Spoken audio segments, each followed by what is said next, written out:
Арыбаңыздар агайын туугандар. Акыркы 2-3 жылдан бери, 20 жылдан бери өзгөчө 5-6 кыргыз болсо дагы бириги болуп эле Манастын тегерегинде кеп кылып атышат. 7-8 кыргыздын таанымал адамдары чогулуп алып эле Манас жөнүндө жазып атышат. Ар кандай жазып атат. Бирок миллион сапты 1000 жылдарды карытып, бир сөзүн жоготпой ушул күнгө чейин алып келгенибиз бул бир касиет. Биз Тайторуну чобобуз. Кызыл сулуу кыргыздар чобот Тайторуну. Кыргызстанга келип үйрөнгөн эмес. Алтайлык кыргыздар чобот. Казакстанда кайсы өлкөдө жашаган кыргыздар болсо дагы Тайторуну чоң казатты чабышат. Окуясы бир, сөзү башка. Bir антена менен bir кандайдыр bir касиет менен кыргыздын башына жан дүйнөсүнө Манас кирген. Бул жөнүндө биздин окумуштуулар айтып жүрөт. Көп учурда Манастын тегерегинде талкуу болуп турат. Улуу кишинин тегерегинде талкуу болот экен. Эң кызыгы, менин дарегиме өзбек боордошторубуз, казак боордошторубуз, дегеле түрк тилдүү боордоштор кат жазып кайрылып, Манас эпосунан өзбек жөнүндө эмне айтылды экен деп, Каракалпактар жөнүндө эмне бир-эки сөз бар бекен деп, казак туугандарыбыз келип өзүнүн булактарын издейт. Силердин Манаста ушу биздин улуттун аты эле аталып калган бекен деп издешет. Ушундай сыймыктанасың. Башка улуттар биздин Манастын ичинен өзүнүн аттарын издегиси келишет. Жерлеринин аталышын издегиси келишет. Денеңди дүркүрөтөт. Ошентип биздин Манас бабабыз дээрлик бир түрк дүйнөсүнүн тарыхый, маданий булагы го деп кубана түшөсүң. Манас көптөгөн тилдерге которулуп атат. Акыркы кездер айрыкча. Эми кыргыздын манасчылары жөнүндө айтпай эле коеюн. Түрмөгө барып Манас айтып атабыз. 100 манасчы 2 кишиге Манас айтып атат. 100 манасчы 50-ге жетпеген майыптардын үйүнө кирип барып Манас айтып атат. Ураным Манас деп 1000 деген кишилер Манас айтып, кыргыздын жерин кутуралап, толкун уралап, биз чыныгы эл турбайбызбы деп тирелип, оңолуп, башыбыз көтөрүлүп атат. Муну эч ким тана албайт. Азыркы менин сөзүмдү ушул танаписке чыкканда эле интернетке кирсеңер, баары тең тастыкталып турат. Болгон эле Манас деп эле жазып койгула. Кыргызда кыргыздын манасчылары эмне кылып атканын көргүлө. Кыргыздын эмгек сиңирген артисттери барып, ар бир мектепке, үй бүлөгө барып Манас айтып келдик го. Жылыга байма-бай Манастын ар бир окуясы боюнча конкурстар, айтыштар жүрүп атат. Ошол Манас тоорунда Манасты баштап атканда кыргыздын манасчылары байыркынын жомогу баштабасак болобу, эзелкинин жомогун эстебесек болобу. Көбөйткөн менен иши жок.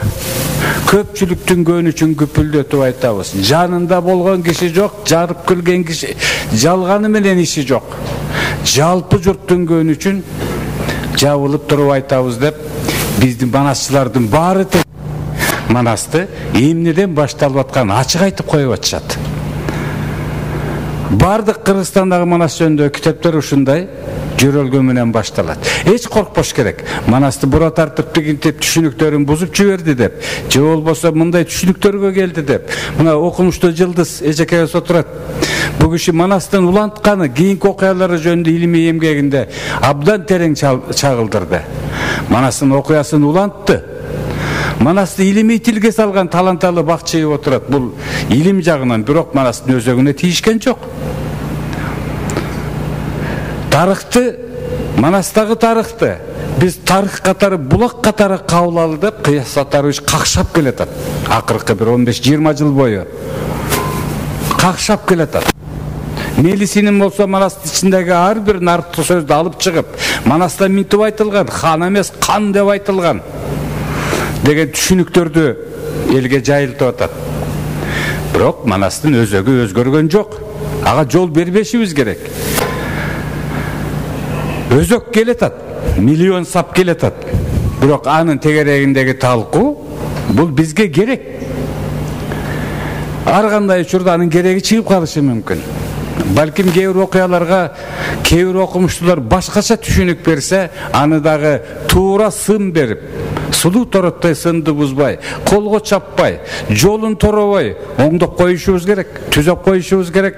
Ошон үчүн бизде адабий сынчылар бар.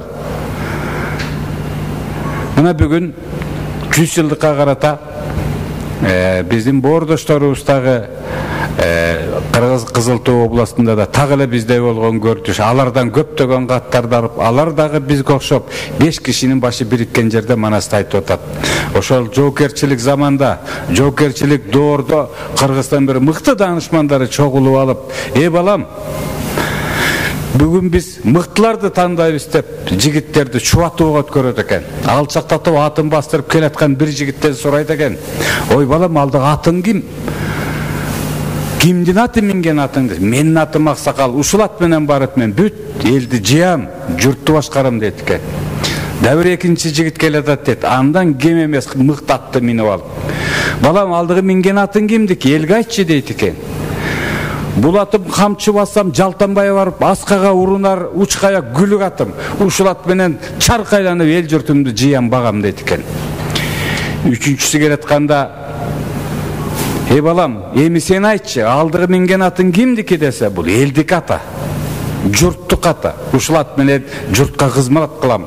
Бул меники эмес, бул элге дегене жарай турган ат" дегенде козголбой турган данышмандар баары биригип, "Мына ушул биздики, элдики, калктыкы, журттуку" деген ой тилеги бар адамды биз кол башчы кылат экенбиз деп ушундай баяндар уланып келе жатат. 17 кылымдарда, 18 кылымдарда Калмак жапырыгынын учурунда ит чыгылыш болуп, бирин бири ары сүрүп, бери сүрүп, оомалы төкмөл дүйнө кимдин кылычы ушун болсо ошонусу баса калып турган учурда Кыргыздын бир Түлөкө деген манасчысы калмактардын колуна түшүп калат. Жарыктык киши килейген өгүз минип жүрчү экен, же эки ат кошкон араба менен ары бери жүрчү экен. Ол бурлуу, бийик, кенендалуу, аябай сүрдүү, колуна найза алып, белине кылыч байлап, жаа тартып, Кыргызды жоокерлери менен кошо сайышып, кошо чабышып жүрө берген адам экен, бирок өзү абдан күчтүү манасчы экен. Ошол колго түшүп калат.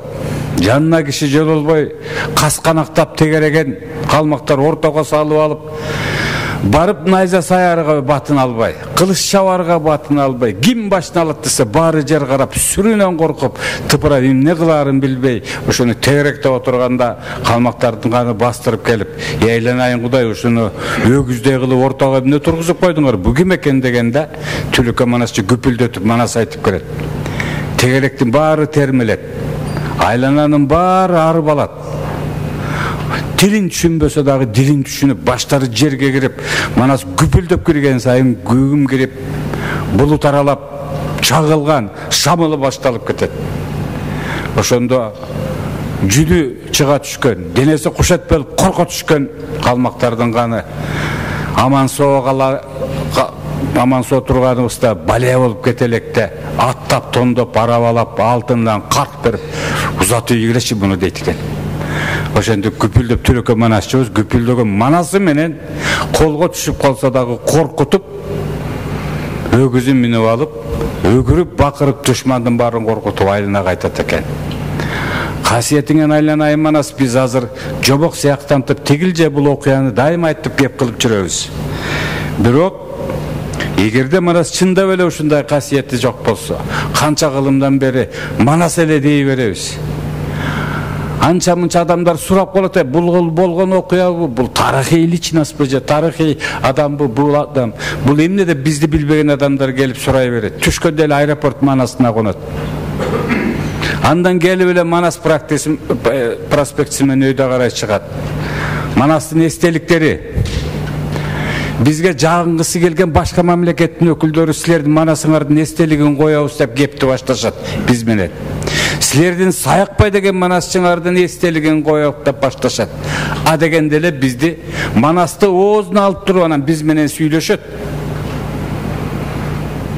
Мажарлар мындан бир 2 ай мурда Саякбайдын эстелигин коюшту. Айтты, biz akırkı 5 yılda batıştan çıkıştı қарай, ата тегибизди қарай деген идеологиялык саясатты жүргүзүп, силерге окшоп экинчи курултайды өткөрүп атабыз деди.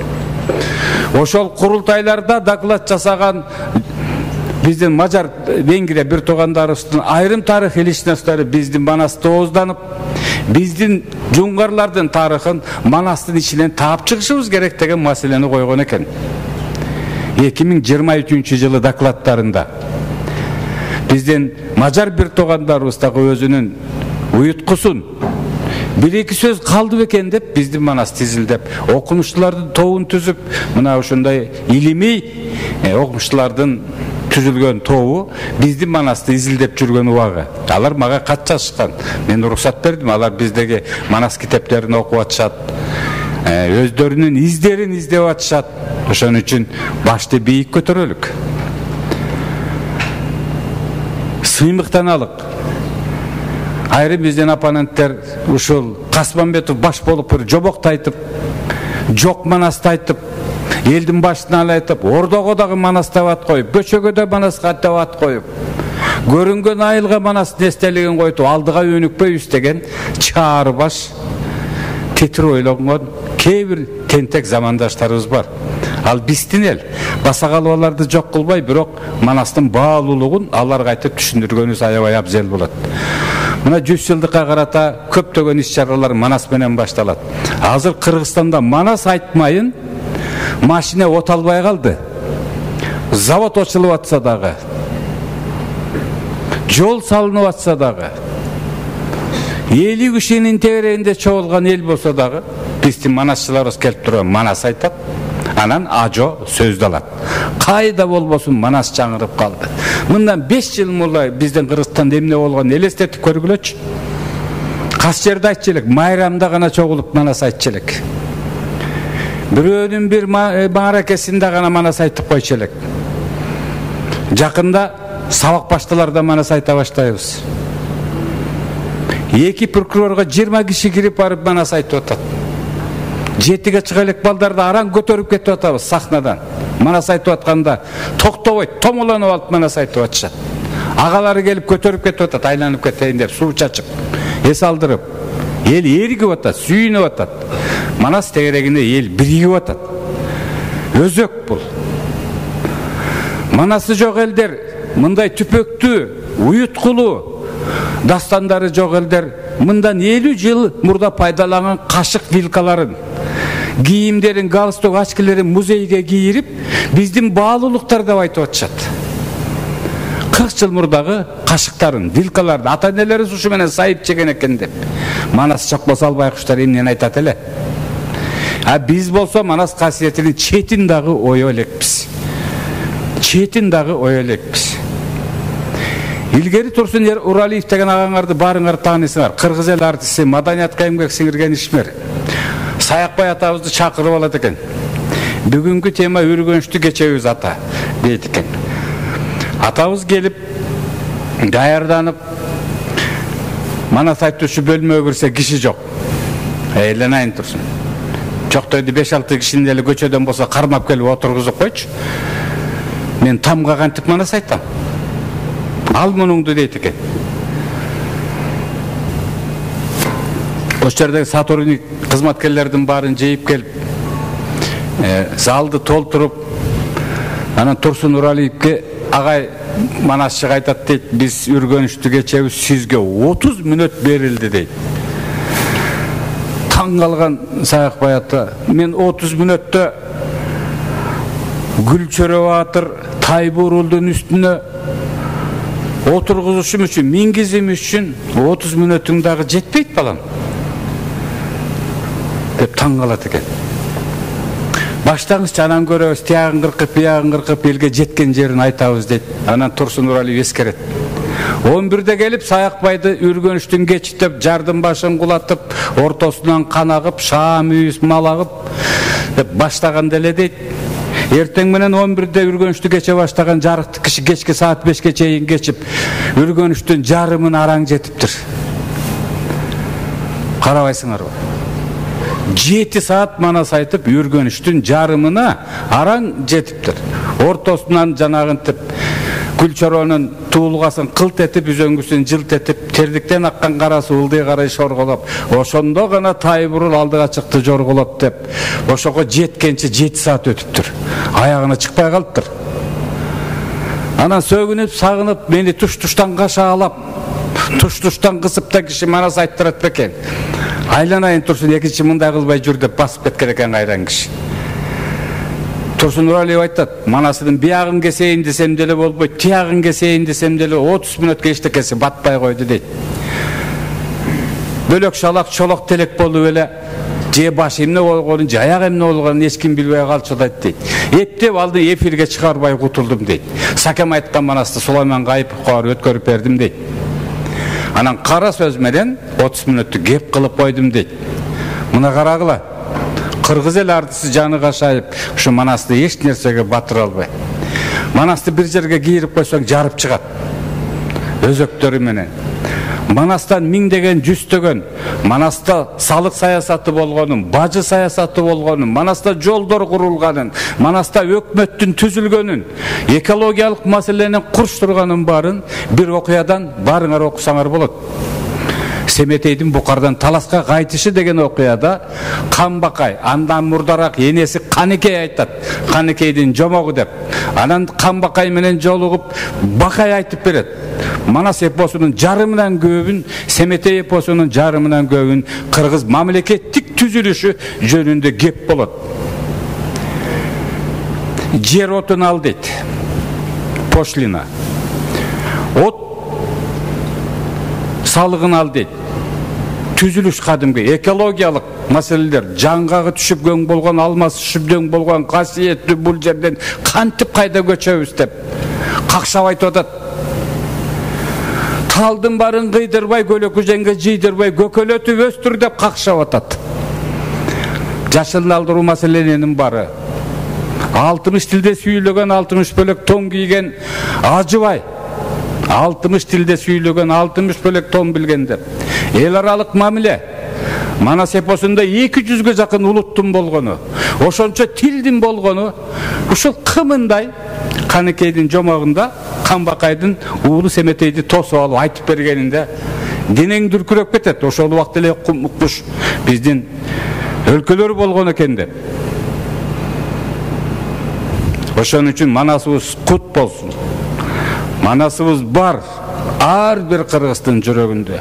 Кыргыздын балдары кайсы жерде жүрсө дагы, кайсы элде жүрсө дагы жылтырап эле баштары чыга калат. Алтын эл. Алтынды баткакка салып тебелей берсең, жылтырап көрүнө берет. Ошон үчүн менен асыл. Ошон үчүн алтынды жылаан кайтарат. Ошон үчүн алтын жүргөн жердин бары чыр. А кыргыздын алтын балдары минтип бир жерин башка тапса, экинчи жери чыга калып, кече күнү 100 башы болуп биздин ислам балабыз 100 адамды куткарып, андан мурда канча ушундай эрдиктерди көргөзүп атат. Каны куткарбайт да, Манастын каны агып атат да, баарыбыз да тең. Мен бүгүнкү иш-чаранын башындагы, аягындагы атаган жокмун, бирок иш-чара жөнүндө сүйлөдүм деп ойлонуп атам. Ушул иш-чарага ийгиликтерди каалайм. Ушундай иш-чаралар көбөйө берсин. Беймирза уулум ушундай чакан ишканаларды чарадай жыйын кылып, түмөндөп, миңдеп, элге жайып, жеткирип, азыркы заман технологиянын заманы, мүмкүнчүлүктөрдүн заманы болду. Мурда бир маалымат экинчи маалыматка жеткириш үчүн Кыргызстанда 3-7 күн керек эле. Азыр 7 секундта менин басканымды көргөзүп кое берсе болот, айтканымды. Бүгүнкү иш-чарага ийгилик каалап, көңүл бурганыңыздарга терең ыраазычылык билдирем. Чоң рахмат.